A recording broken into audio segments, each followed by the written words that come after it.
In today's video, we're talking about how to create a social content strategy for your business. It's a big project, right? Well, if you stay tuned for this video, I'm going to be sharing with you the basics so that you can make this 100 times easier for your business.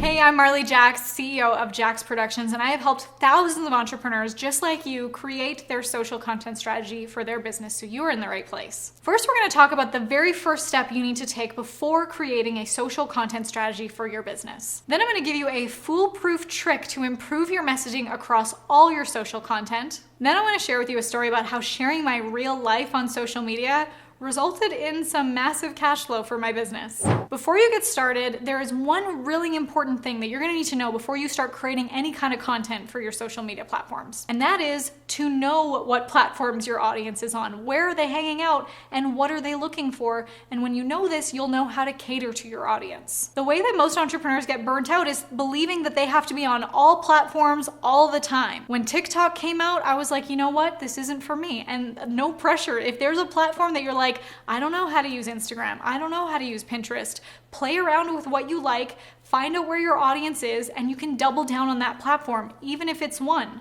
This might mean doing some research, this might mean testing, and that's gonna be super important for you even as your business is established or as it's growing, that you're always keeping an eye on where your audience is. With how much social media evolves, it's almost like there's a new social media platform or a new trend all the time, so you're going to need to adapt as your audience does. So with that said, where does your audience hang out? And are you there? What is your favorite platform to use? Let me know in the comments. Next, let's talk about my favorite foolproof trick to improve your messaging. And a bonus to this one is it's gonna help you to avoid the overwhelm if you're ever thinking, oh, I don't know what to post today. You ever had that thought? I know I sure have. This is a concept called the JK5, and this comes from Jenna Kutcher. She is an incredible former photographer turned entrepreneur. She took what she calls a Craigslist camera into a 7-figure business. She has a great podcast and Instagram account where she inspires women all over the world. Now, she shares her JK5 technique, and what this is creating 5 categories of content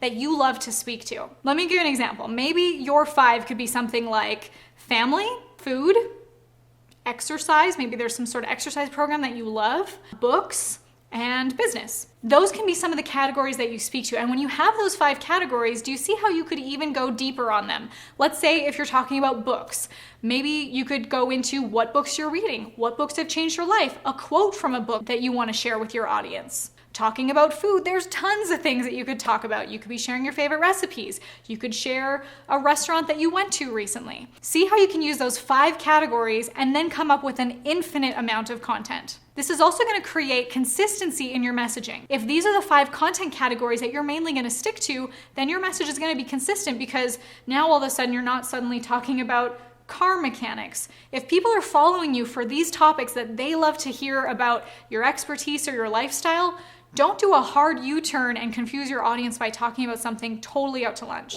With that, I also want to share with you the most important things to consider now that you're creating that kind of content. The first one is consistency. Your consistency, I'm sure you've heard it before, is king. There's 2 reasons why I want you to take this seriously. Number 1, for the platform, and number 2, for your audience. For the platform's sake, the platform is going to take you seriously as a content creator when you're showing up more consistently. Imagine if you're posting videos on YouTube just randomly, but then there's a creator that's consistently putting out quality content. Which creator do you think that YouTube is going to want to show more videos to? Well, probably the one that's being more consistent and driving an audience to their platform. And on top of that, your audience is going to grow to trust when you're going to put out that content to provide value for their lives. If you create content, then all of a sudden ghost on your audience, they're not going to have that know, like, trust factor with you. The second most important thing is from that content, you always want to have a call to action.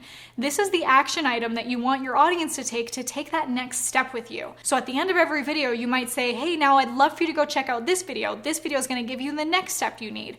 Or you say, hey, go follow me on Instagram. We can continue the conversation there. That's going to be like dating your audience and asking for the second date. You're building a relationship relationship with your audience, and to continue that, you have to give them a reason why. And lastly, make sure that with your content, you're following the 80-20 rule. And what I mean by that is it's this balance of your content that 80% of it is value-based, and whether that is behind the scenes, educational, inspirational, motivational, personality, that kind of fun, enjoyable content, versus the 20% of content that can be more promotional. If you've ever experienced someone that maybe you followed and all they were doing was just inundating you with promotions, you probably thought, does this person even care about me anyway? Or maybe you felt like, I don't know what this person is all about. So make sure that you're putting out content that's telling a story, sharing your personality, building a relationship, so that when you do put out the promotional content, they know, like, and trust you and will actually follow it. And before we get into this next story I want to share with you, make sure that you subscribe to this channel. Speaking of the 80-20 rule, I'll share with you some of my practices. I love Instagram stories for documenting what I'm doing in my day-to-day. Even filming here right now, turned on my Instagram stories and shared what I'm doing filming today. And with that, I'm able to show my audience a sneak peek into my life, give them a sneak peek at the strategies that I can teach, and give them something to look forward to when this video comes out on my YouTube channel. I'll also share things that have absolutely nothing to do with business. Maybe I'm sharing my vacation. Maybe I'm sharing something that I was cooking for dinner. Maybe I'm sharing my day-to-day routine. And I'll give you a funny example of that surprisingly had no idea this would happen, resulted in cash flow for my business. Last summer, I was house sitting for a friend of mine, and she had chickens in her backyard. And part of my job with house sitting was to put the chickens in their coop at night and let them back out in the morning. And I had no idea what I was doing. I'm not really an outdoorsy kind of person, but I turned on my Instagram stories and I was filming myself as I would do this every morning. And I would let the chickens out of the coop. And in addition to that, I would give them a little motivational quote. I would say something like, "Hey chickens, you miss every shot you don't take. Get out there, good hustle."